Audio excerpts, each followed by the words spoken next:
Bonjour, j'aimerais partager avec vous un texte qui m'a parlé pendant cette période de confinement.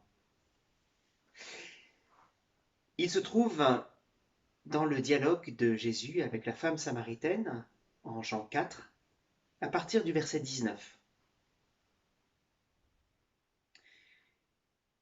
Seigneur, lui dit la femme, je vois que tu es un prophète.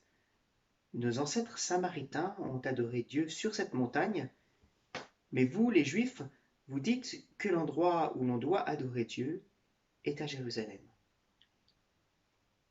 Crois-moi, continua Jésus, l'heure vient où vous n'adorez le Père ni sur cette montagne ni à Jérusalem.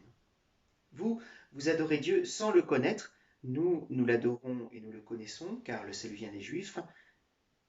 Mais l'heure vient, et elle est déjà là, où les vrais adorateurs adoreront le Père par l'Esprit qui conduit à la vérité.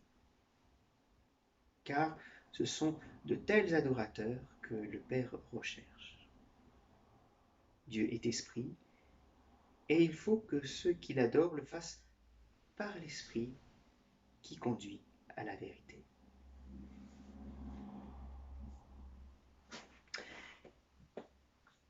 Peut-être êtes-vous étonné par les mots de cette traduction.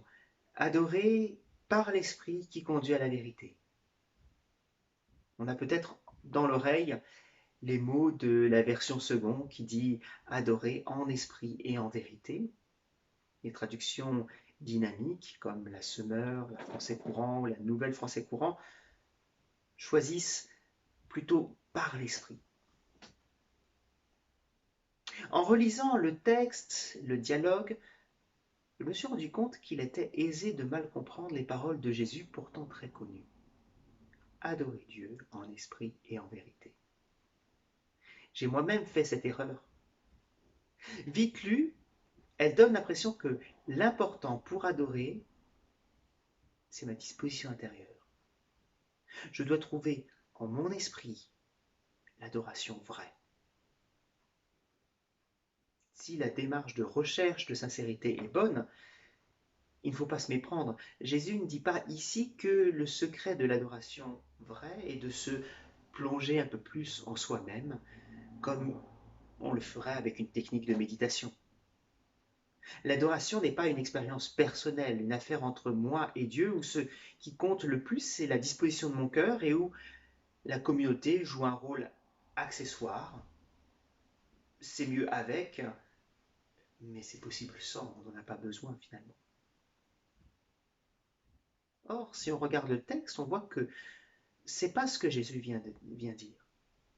Ce que Jésus vient dire, c'est que désormais, le lieu n'est plus important. Plus besoin de se rendre au temple de Jérusalem ou dans un quelconque autre lieu saint.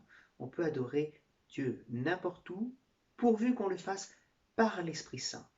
L'Esprit qui construit la communauté comme nous le voyons actuellement dans notre méditation des premiers chapitres du livre des Actes.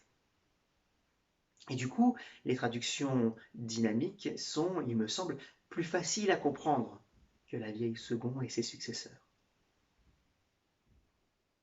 L'important dans l'adoration, ce n'est pas le lieu, mais l'esprit qui nous conduit à la vérité. Et cette déclaration de Jésus m'interpelle en cette période où nos habitudes ecclésiales volent en éclats.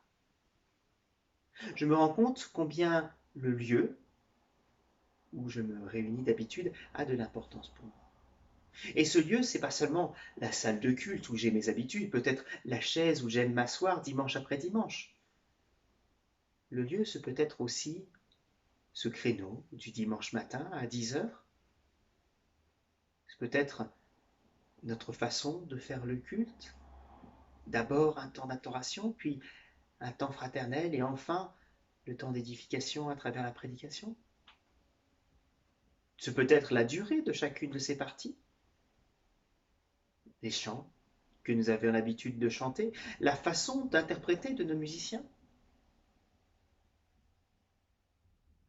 Ce peut être aussi le service que je viens rendre auprès des enfants, de la musique, de l'accueil, du ménage, etc.